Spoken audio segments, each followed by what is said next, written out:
Okay, guys, so we're going to continue our practice with proofs on some proofs that are a little bit tougher. So we have our statements on the left and your reasons on the right. We have a segment here, and we're given that segment AC, which is this one, is equal to segment BD. So maybe I'll highlight those. So we know that AC is congruent to BD. So you can see that there's some overlap. So we're trying to prove that AB is congruent to CD without knowing any numbers. So our first statement is just what we're given. So AC is equal to segment BD, and that's given. So if segment AC is equal to segment BD, then that means that AC is congruent to BD. Your reason would just be definition of congruent segments. So if we are looking at segment AC, it's made up of two different segments.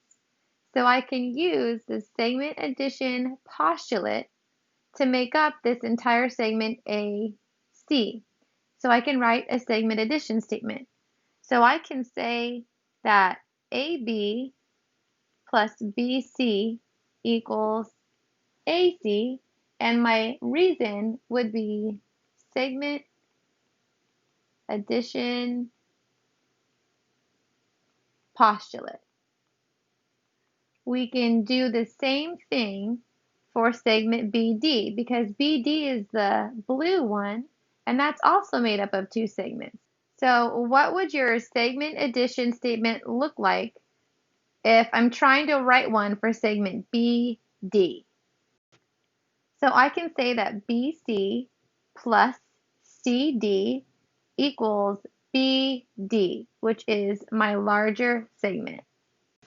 So the tricky part here is to always look back at what we're given.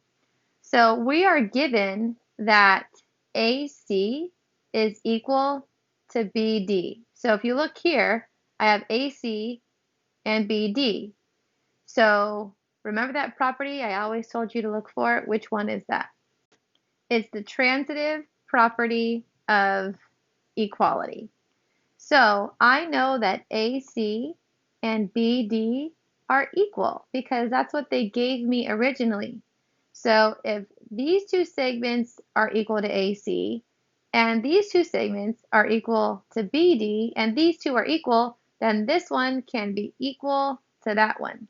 So now I can say that AB plus BC is equal to BC plus CD, thanks to the transitive property of equality. As with previous proofs, I'm still trying to prove that AB is equal to CD, and I'm almost there, but I can use the subtraction property of equality to subtract the segment BC from each side. So if I have AB is equal to CD, that is the subtraction property of equality. And if this segment AB is equal to segment CD, then that means that segment AB is congruent to segment CD by definition of congruent segments. So as I've been doing this proof, I've noticed up at the top that the notation is not correct. I'm assuming that these are supposed to be congruent symbols, not equality signs, because remember you only use the segment bar with the congruency symbol, which means I might have to change this. So let's change our proof to match. We'll say this is congruent, and then that means we would have to take off these segment bars and change this to an equal sign. So let me go ahead and fix that. Now let's try to do another proof, but with some angles. So we are given that angle ABD, which is right here, ABD. So I'm going to highlight these so we don't get confused. So ABD looks like this obtuse angle right here, is congruent to angle CBD, which is the other obtuse angle right here. And I am trying to prove that ABC is congruent to DBE. So we're trying to say that these red angles are congruent. So remember, you're always given two of your answers. This is the very beginning and this is the very end. So at least you have two things. So we know that angle ABD is congruent to angle CBE, and that is given. What kind of angle relationships do you see in this diagram? Hopefully you're thinking supplementary angles because there are no vertical angles and there are not complementary angles. So the only really, the best option we have is just supplementary. So which angles are supplementary? We have ABC as supplementary to CBE. So we have this small angle is supplementary with that blue angle. So we can write that down as one of our statements. Here's what your statements should look like. So we have ABC is supplementary to CBE. So we could try and do that on the other side. And let's see what happens. So if I say that EBD or DBE, let's call it DBE because that's what it says in the problem. If I say measurement of angle DBE plus measurement of angle, ooh, that's a bad angle sign. Let me fix that, sorry. Measurement of angle DBA equals 180, and I compare this statement to this statement, normally we would use the transitive property and then the subtraction property of equality to cancel something out. So if I were to put these next to each other, let's put them up here.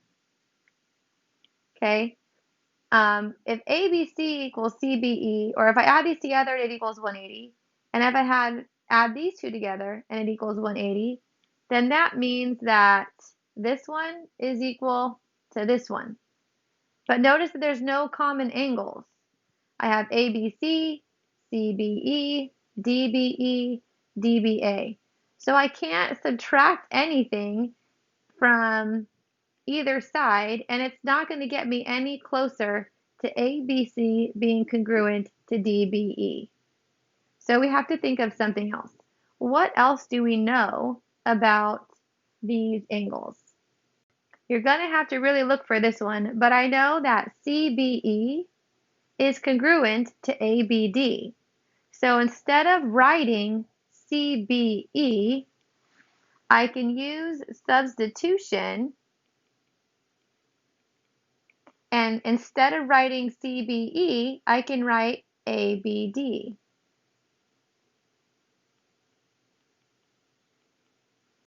And that would equal 180. And if you look at our diagram, ABD is obtuse and equal to 180. So for this step, we used substitution. So if I wanted to use transitive property here, I would end up subtracting ABC from each side, which would give me measurement of CBE equaling ABD.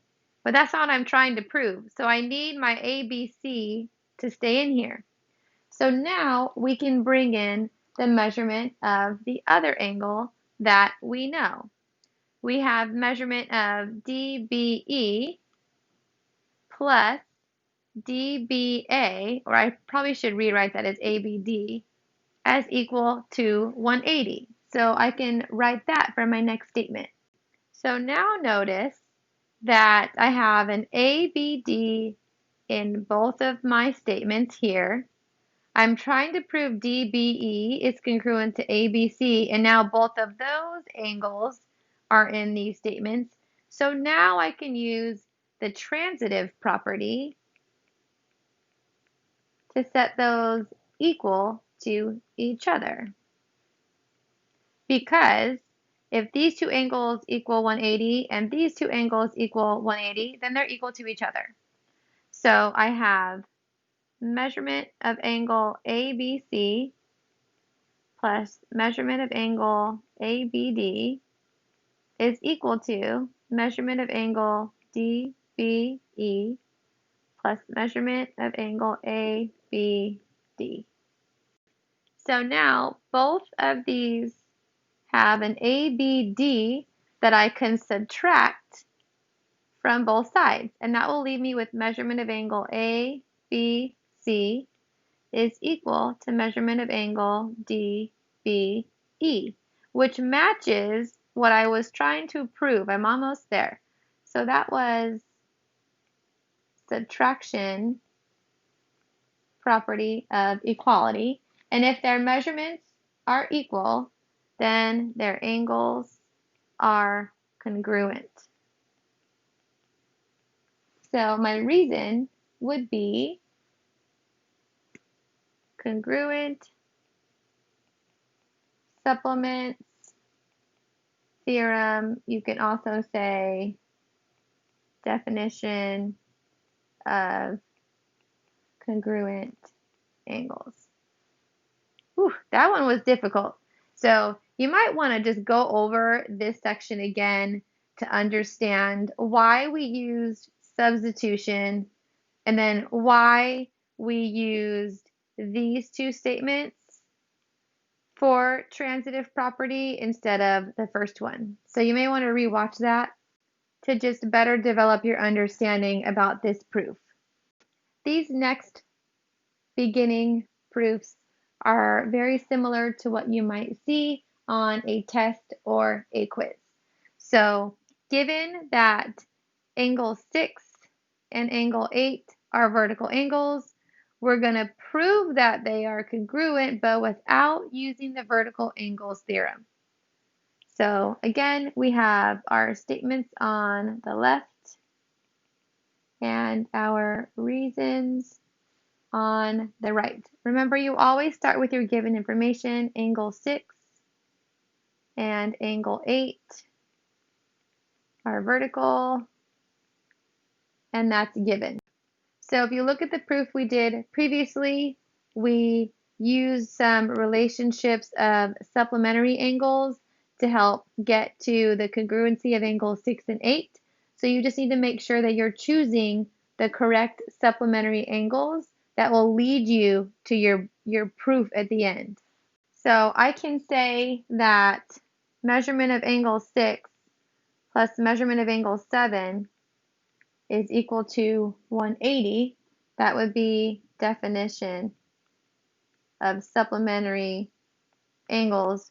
Which angle relationship would be the best choice to put here?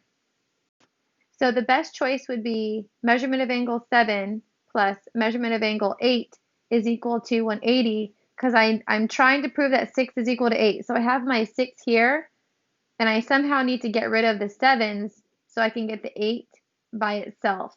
We can't use 7 and 9 because those are vertical angles, and I'm not allowed to use the vertical angle theorem to prove anything. This one might not help me because if I said measurement of angle 8 plus measurement of angle 9 is equal to 180, well then I can't subtract anything out. So now we're going to use our transitive property of equality, which will allow me to subtract the measurement of angle 7 from each side.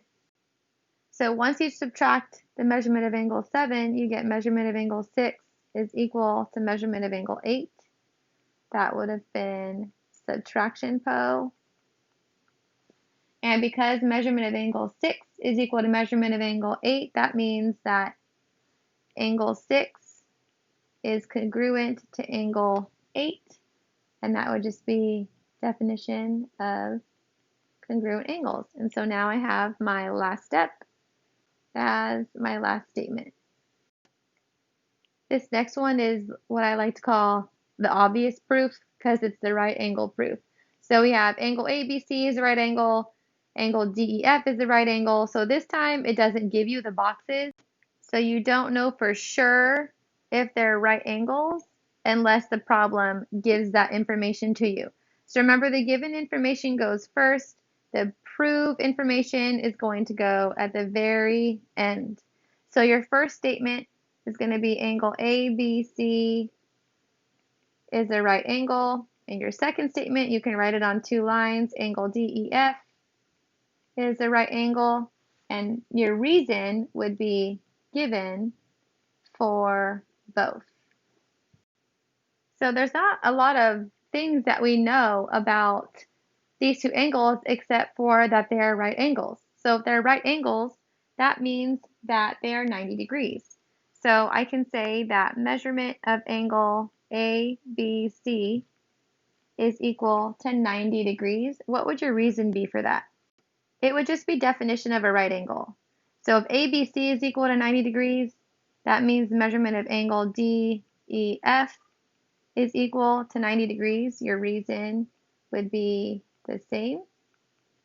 And then we can use the transitive property of equality, because if ABC and DEF are both equal to 90, then they are equal to each other. So you have measurement of angle ABC is equal to measurement of angle DEF. And then if their measurements are equal, then their angles are congruent. So your reason for that one, you can say right angles theorem. That's probably the best reason. You can also say definition of congruent angles, but this one's a little bit better. So right angles theorem. So this last one is going to review complementary angles. So you're probably looking at congruence complements theorem. So we're given that angle 6 and 7 are complementary, 7 and 8 are complementary. So we're trying to prove that 6 is equal to 8. So go ahead and write down your given information. Okay, so complementary angles add to 90. So you want to make some kind of statement that shows that. So I can say that measurement of angle 6 plus measurement of angle 7 is equal to 90 degrees, and that would just be definition of complementary angles. And then I can say measurement of angle 7 plus measurement of angle 8 is equal to 90 degrees. It would be the same reason as before, definition of complementary angles. And then we have our infamous transitive property. So if these 2 angles are equal to 90 and these 2 angles are equal to 90, then that means they are equal to each other. So once you write that, you'll notice that you can subtract the measurement of angle 7 from each side. So measurement of angle 6 is equal to measurement of angle 8. If we use the subtraction property of equality to get rid of angle 7, so that would be subtraction PO. And if their measurements are equal, then their angles are congruent, which is my last proof. So I have angle 6 is congruent to angle 8, and that would be your congruent complement theorem.